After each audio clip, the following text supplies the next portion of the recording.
Shalom Obracha, nous commençons un nouveau Pérec, le 7e Pérec de Masechet Bechorot, et nous allons voir dans ce Pérec les défauts des Kohanim. Un Kohen qui a tel ou tel défaut ne pourra pas servir au Beth Amikdash.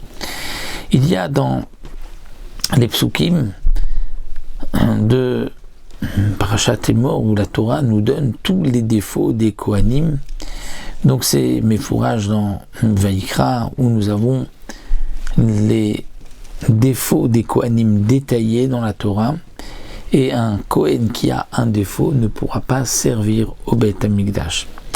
Donc nous allons voir certains défauts rendent pasoul le Kohen mina Torah, d'autres seulement midi Rabbanan, et comme nous le verrons par la suite, il y a une différence aussi. Est-ce que si un Kohen a malgré tout transgressé et a fait un korban alors qu'il avait un défaut, est-ce que le korban est valable ou pas?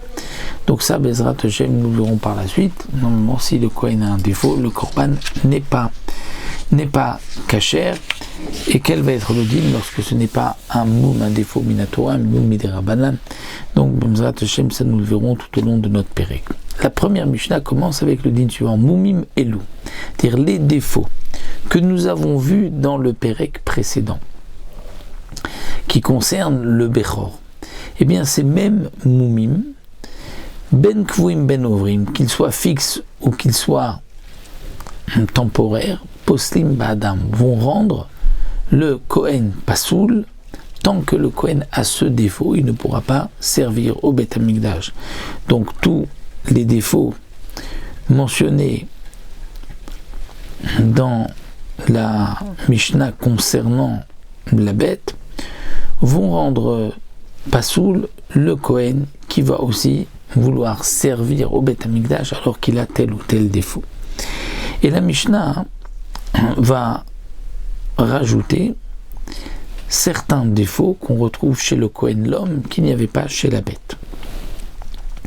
Donc le Kohen qui a guéri de tels défauts que nous avons vus dans les Mishnah précédentes pourra ensuite servir au Beth Amikdash, il retrouve sa cacheroute, mais tant qu'il a le défaut, puisque le Mishnah le dit, qu'il soit fixe ou ouvert, il ne peut pas servir au Beth Amikdash. Yoter aleem ba'adam, on rajoute chez l'homme d'autres défauts qu'on n'avait pas vus chez les bêtes. C'est akilon, ve'alaftan. Akilon ve'alaftan. C'est quoi le kilon? Le kilon, nous dit Rashi, c'est qu'il a la tête pointue vers le haut et large vers le bas. Et que ça ressemble un peu comme le couvercle qu'on mettait sur une marmite. C'est pour ça qu'il s'appelait Achla. Et donc, ici, le kilon vient de ce mot-là. Donc, il a une tête qui est étroite en haut et large en bas. Ou bien le contraire. Ve'alaftan, c'est-à-dire que sa tête ressemble comme un navet, c'est-à-dire qu'il est large en haut et il est plus étroit vers le bas. Dans ce cas-là, c'est un défaut. Ou encore, à makavan, c'est que sa tête ressemble à une makevet, dit le Barthénora, une sorte de marteau, c'est-à-dire qu'il a le front qui avance par rapport à la tête, ou aussi la nuque qui sort de l'extérieur, donc un peu comme un marteau, qui sort devant et derrière. Et donc là, c'est un défaut. Ou bien chez Rocho Shakua, si il a un Rocho, la tête Shakua. Le Barthénora a une autre version, à Shakout. D'après certains, c'est Shakua, donc ou Shakout. Il y a plusieurs explications concernant ce que signifie chez Rocho Shakua. L'explication la plus simple serait que il y a comme donc sa tête est enfoncée au milieu, c'est-à-dire au niveau du crâne. Au niveau donc du crâne en haut de la fontanelle, il y a comme un creux dans sa tête, et donc ceci le rend Baal Moum. D'autres Mefarshim, dit le Barthénora, a expliqué que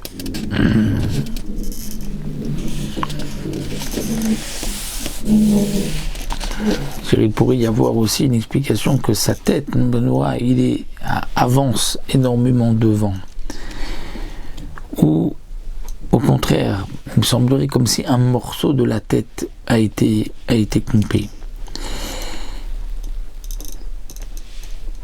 certains, dans la Tosefta, il rapporte un autre moum qui est tsavar shakut, c'est-à-dire que son cou est tellement court qu'on a l'impression que la tête est posée directement entre ses deux épaules. Donc ça, c'est Shirosho Shakura. Et nous avons aussi Ushkifas. C'est quoi Shkifas? C'est que dans la nuque semblerait complètement, c'est-à-dire elle est droite. Il n'y a pas une partie de son crâne qui sort donc au niveau de la nuque, mais c'est droit, comme si ça suit donc le cou. Ça, c'est aussi un défaut.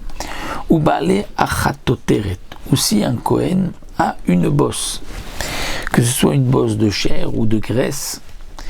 Rabbi Yehuda marchir v'chamim possible. Pour Rabbi Yehuda c'est caché, pour Chachamim c'est pas soulé. Le Barthénora vient préciser que si il y a un os dans cette bosse, là d'après tout le monde, c'est un défaut.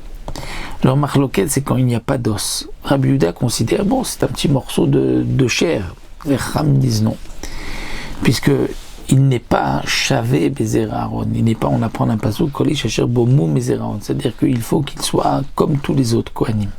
Et comme il n'est pas comme quelqu'un d'homme parce qu'il a une bosse, même s'il n'y a pas d'os à cet endroit-là, eh bien ceci est considéré comme un défaut. Donc voici certains défauts que nous avons vus dans cette Mishnah qui vont rendre le Kohen donc pasoul.